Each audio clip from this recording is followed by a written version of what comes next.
Nier Automata episódios 5 e 6 resume e análise. O episódio 5 começa mostrando Adão dando uma de irmão mais velho ensinando coisas para Eva. Ao que tudo indica, o Adão leu a Bíblia e os dois passaram a usar roupas de baixo, além de que o Adão incentivou Eva a comer uma maçã, pois segundo ele, foi isso que trouxe inteligência para a humanidade. Embora isso aqui não esteja exatamente como na Bíblia, né? A cena seguinte mostra 2B e 9S levando uma entrega a serviço da resistência. 9S reclama de ter que fazer o trabalho. 2B dá aquele corte dizendo que é importante manter boas relações com a resistência e fala pro 9S ficar quieto. 2B lembra que fazer entregas é mais seguro e que não morrer é melhor do que morrer. 9S concorda e tenta uma certa proximidade com a 2B, dizendo que os dois se conhecem e quem conhece ele chama ele de Nines e pergunta se não é hora dela também chamá-lo assim. Mas ela diz que não é hora. Eles chegam no lugar da entrega e esse local era um antigo shopping center. 9S fica entusiasmado a encontrar objetos usados por humanos, tal como uma escova de dentes e outros objetos. 2B logo dá outro corte, lembrando que eles têm uma missão. Eles seguem em frente, o 9S diz que deve ser divertido fazer compras, e a 2B fala que eles não precisam disso. 9S discorda e fala que depois deles eliminarem as formas de vida mecânicas, eles poderão viver em paz. E assim ele a convida para fazer compras depois que houver paz e fala que vai comprar camisetas para 2B que combinem com ela. 2B diz que as roupas que eles têm são o suficiente e 9S diz que não é pelas roupas, mas porque fazer compras juntos seria divertido. 2B responde que emoções são proibidas. 9S fica decepcionado, mas ouvir isso dela era algo esperado e ele se dá por satisfeito. Os pods detectam formas de vida mecânicas e os dois vão verificar, mas chegando no local todas elas estão com bandeiras brancas. 2B e 9S ficam na defensiva até que uma forma de vida mecânica pede que eles guardem as armas e diz que eles são amigos. 2B concorda em guardar sua arma e sinaliza que 9S faça o mesmo e desta vez ele resolve não atacar. A forma de vida mecânica que lidera o local se chama Pascal e é para ela que a resistência pediu para que os dois realizassem essa entrega. Mostra o flashback da Lily contando sobre as formas de vida mecânicas daquele local e a resistência mantém um comércio com essas formas de vida mecânicas, enviando óleo e outras coisas em troca de serviços. 2B e 9S ficam surpresos que Pascal consegue conversar bastante e essa forma de vida mecânica diz que lê muitos livros. Pascal conta que as formas de vida mecânicas que estão ali são refugiados e não estão mais ligados à rede de formas de vidas mecânicas. Um ponto curioso aqui é que aquelas formas de vidas vivem ali como se fossem mais humanos até mesmo que os próprios androides. Pascal incentiva que 2B e 9S interajam com as formas de vida mecânicas para entendê-las melhor. 9S enxerga uma boa oportunidade para investigar o local, já que aquelas formas de vida mecânicas não são hostis. Uma das formas de vida mecânicas resolve pegar os pods e só não dá ruim porque a 2B e 9S não permitem que os pods ataquem. A forma de vida mecânica pergunta se eles podem tirar as vendas dos olhos. 9S responde que não, porque a regra não permite que eles façam isso. Os pods são soltos e eles se despedem. 9S parece confuso, os dois seguem e descem até um local onde se deparam com esta máquina. Os pods detectam um sinal fraco vindo daquela coisa, e o sinal é diferente do que uma forma de vida mecânica emite. Mesmo sendo alertado pelo pod que é perigoso hackear aquela forma de vida, a 9S resolve prosseguir. Consegue acessar parte dos dados, verificando algumas coisas, a gente vê até aquelas gêmeas aparecerem. O acesso é interrompido pelo próprio sistema daquela coisa e a 2B chama a atenção do 9S, que por sua vez informa que conseguiu descobrir algumas coisas e que aquilo era uma arma criada pelos humanos há milhares de anos atrás. Pascal aparece e diz que aquilo é objeto de adoração da vila e que foi quando ele se deparou com aquilo é que começou a mudar até que um dia passou a ter sentimentos e parou de lutar. Aparece o flashback de quando isso aconteceu. 9S cético, como sempre, diz que deve ter sido um bug. Após se passar algum tempo, Pascal fundou a vila com outros que também pararam de lutar. 9S enfrenta um dilema, ele entende que é egoísmo daquelas formas de vida mecânicas terem parado de lutar, mesmo após diversas baixas de ambos os lados da guerra. De repente, 9S tem uma espécie de bug logo após o pod relatar que aquelas formas de vida se juntaram para ter mais chances de sobreviver e que ninguém seria capaz de viver sozinho. 2B pergunta o que há com ele e ele não sabe, mas responde que está tudo bem. 9S quase diz para 2B que ela precisa dele para viver. Isso num tom de brincadeira, mas ele fica com receio e retrocede, mas admite que queria que fosse assim. 2B não responde de imediato e pede para o pod salvar o local no mapa. 9S relata que o trabalho ali acabou e pergunta por que ela está fazendo isso. E dessa vez ela é mais simpática e diz que é porque quando eles estiverem em paz vão retornar para comprar camisetas. 9S fica surpreso e logo demonstra estar feliz com o que ela disse. Na cena seguinte, Pascal tenta apaziguar uma briga entre formas de vida mecânicas. E isso está acontecendo porque uma delas pegou uma caixa de música que é só pra ela. Aquela forma de vida mecânica diz que todos têm itens, ela não consegue falar direito e é considerada esquisita e vive isolada. A briga continua, a caixa de música cai no chão e se quebra. E a suposta forma de vida mecânica isolada diz que odeia a todos. A NS fica impressionado com a situação porque ainda tem disputa entre as formas de vida mecânicas mesmo elas estando fora da guerra agora. O Pod explica que esse é um problema comum em comunidade. Antes eles tinham só o objetivo de lutar e agora têm as novas vontades deles. A briga vai escalando e Nine-S ameaça atacar, 2B interfere e acontece uma chamada da operadora 210. Nine-S desiste de atacar e responde à operadora. A cena corta e mostra a Eva perguntando por que eles precisam ler livros. Adão responde que o conhecimento enriquece a existência. Eva pergunta por que eles não fazem uma transferência instantânea de dados. Adão responde que se Eva não ler, o conhecimento não entrará em seu coração e que por isso ele deveria ler mais. Eva afirma que não precisa disso porque ele tem um irmão. Adão pede que Eva o chame de irmão mais velho e esse é o fim do episódio 5 de Nier Automata. Na cena após encerramento, Nine-S conta que eles têm uma habilidade secreta e ele vai contar o que é. E quando essa habilidade é executada, algo acontece. A habilidade é executada e Nine-S diz que se sente mais refrescado quando usa essa função. 2B faz o mesmo e perde a saia, segundo ela isso funciona como um radiador. Isso é uma referência ao jogo que se você aperta L3 e R3 isso também acontece.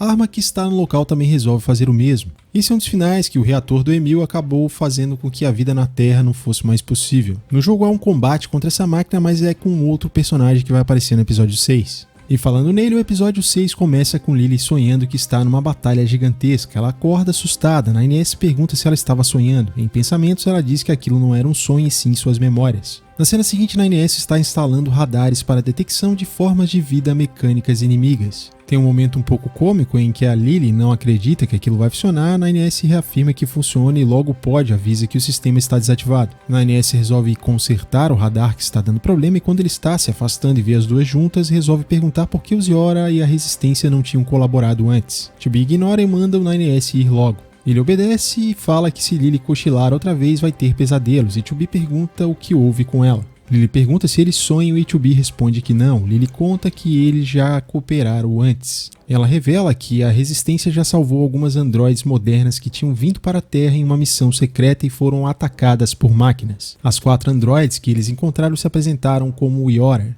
2B diz que era a antiga tropa Yora e pergunta por que Lily está contando isso, e ela responde que ao olhar para 2B ela se lembra da líder, a número 2. 2B conta que as modelos 2 usam sempre o mesmo corpo, e Lily acredita que é por essa familiaridade que ela está contando isso para 2B. Mostra um flashback do grupo da Lily encontrando a antiga tropa Yora e elas pediram ajuda. A tropa Yora tinha que destruir um servidor das formas de vida mecânicas, porém elas não receberam reforços e não conseguiriam cumprir a missão sozinhas. Em princípio, o grupo da Lily achou que fosse uma armadilha. Quando elas estavam prestes a matar umas às outras, a número 2 gritou dizendo que elas precisavam de companheiras. Aquela voz era de alguém desesperada, mas que ainda tinha esperança. A capitã do grupo da Lily também contou o que elas passaram e que também foram abandonadas sem reforços e por isso elas são iguais. E foi assim que a capitã decidiu colaborar com a Yora e seguiram todas para a missão. Depois a número 2 recusar a contar como elas encontraram aquele servidor, a capitã Rose é questionada por um membro de sua equipe se eles podem mesmo lutar juntos. Lily comenta baixinho que não dá para confiar. A capitã diz que um dia Lily terá que liderar a família e que quando esse momento chegar, Lily tomará a mesma decisão que ela. Ocorre uma disputa entre uma Yora e uma androide da Resistência para a coleta de água e de repente algo estranho acontece com Lily. No tempo presente, Lily conta que foi infectada pelo vírus lógico dos inimigos e que se nada fosse feito, ele reescreve os dados e domina o androide, e uma vez contaminado não tem volta segundo a Lily. De volta ao flashback, o grupo da Lily estava prestes a eliminá-la, mas a Number 2 entrou na frente para impedi-las. É então que a Lily a ataca e joga no chão. Ainda assim, ela pede que as outras segurem a Lily e que a 21 a cure.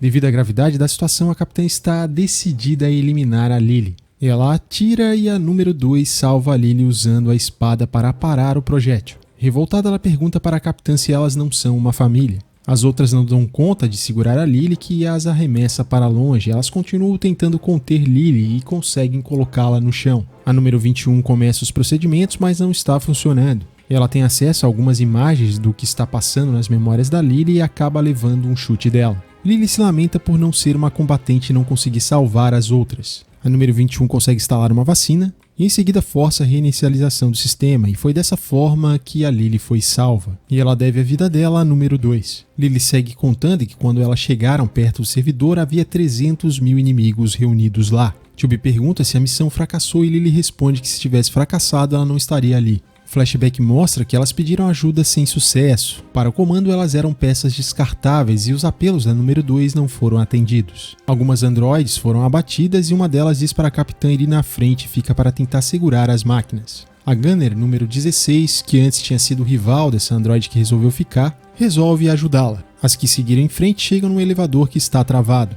A número 21 é encarregada de destravá-lo. O local está prestes a ser invadido e o elevador é aberto, mas a 21 resolve ficar hackeando enquanto as outras seguem em frente. A Anemone resolve dar suporte para a 21. Lembrando que no jogo é ela que aparece no acampamento da Resistência como líder ao invés da Lily, mas no anime a Lily tomou o lugar dela como líder da Resistência. Quando elas estão no elevador, a capitã conta que a 21 está infectada e a Anemone percebeu isso, por isso ela resolveu ficar. A capitã pede que elas não deixem o sacrifício delas ser em vão. Lily se sente culpada e elas têm esperança de que a 21 ainda consiga se livrar do vírus. Lily se demonstra muito abalada e diz que sente como se estivesse num pesadelo. Perguntam para a número 2 se elas sonham e ela responde exatamente como a Tubby. No tempo presente, Lily conta que elas enfrentaram os inimigos no servidor e a capitã se feriu tentando protegê-la. A número 2 as mandou de volta para o elevador para que elas fugissem. Ela segue dizendo que se lembra pouco do que aconteceu nessa parte. O flashback mostra que a capitã empurrou Lily para o elevador, dizendo que ela vá sozinha e que quer que ela veja o futuro. Com profundo remorso,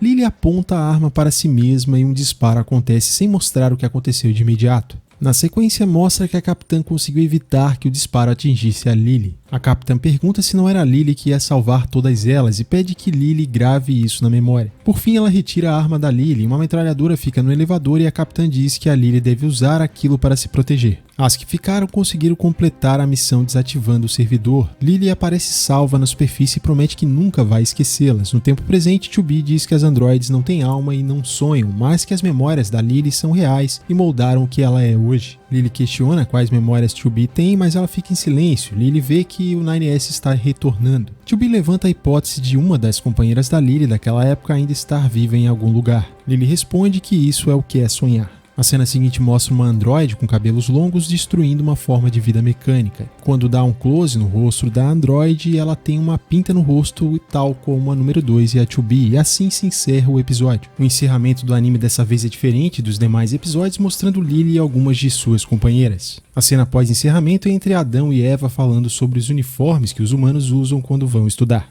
Eva quer brincar e diz que encontrou uma base subterrânea que parece uma planta murcha. Adão, que estava lendo um livro que parecia ser alguma coisa voltado para a pesca, do nada afirma que a cavala sempre morde e depois ele vai embora. E esse supostamente é um dos finais de Nier Automata. O Adão deixou a Eva e foi pescar na encosta. Eu procurei por esse final e não encontrei nada. Me diz aí, você que jogou o jogo, esse final realmente está no jogo? Sobre o episódio 5, temos uma aproximação de Tubby e 9S em que eles parecem criar um laço maior. Além disso, eles aprenderam mais sobre aquelas formas de vidas mecânicas que não estão mais conectadas à rede, que aliás demonstram comportamentos mais humanos até do que os androides. E pela primeira vez o 9S se conteve e não destruiu nenhuma daquelas formas de vida mecânicas. É um episódio que desenvolve um pouco mais desses laços entre os personagens e também a personalidade de cada um, onde os dois também demonstram mais sentimentos. Vimos também que Adão e Eva evoluíram ainda mais. Já no episódio 6, conhecemos um pouco mais sobre a história entre a Resistência e a Primeira Tropa Ioria, mostrando o passado da Lily. E é aqui que a história se distancia um pouco do original, já que a Anemone aparentemente foi destruída e quem seguiu em frente foi Lily, tendo maior importância, enquanto no jogo a Anemone é a líder atual da Resistência. O destaque do episódio vai para a número 2 que aparece no final. Esses dois episódios foram mais mornos e sem aquela ação que nós vimos nos episódios anteriores. São episódios que trabalham mais o desenvolvimento dos personagens e revelam um pouco mais da história. Apesar disso, não são episódios ruins. Outro ponto a ser destacado foi o bug do 9S, que assim como aconteceu com a Lily, pode ser que ele tenha uma possível infecção por vírus. Algo como aconteceu também com a número 21. Curioso que a número 2 tinha a aparência igual da Tubby, mas a personalidade dela era muito diferente e mais extrovertida. E ao que me parece, o anime vai continuar nichado para o público que jogou o jogo, pois tem muitas questões profundas e reflexivas que acabam afastando o público geral. Ainda mais que não tivemos muita ação nesses dois episódios. Além do anime também não se destacar tanto pela animação como outros animes se destacaram. É uma pena, mas acredito que no Brasil esse anime não vai fazer muito sucesso. E você, o que achou dos episódios 5 e 6 de Nier Automata? Deixe sua opinião nos comentários, valeu e até o próximo vídeo.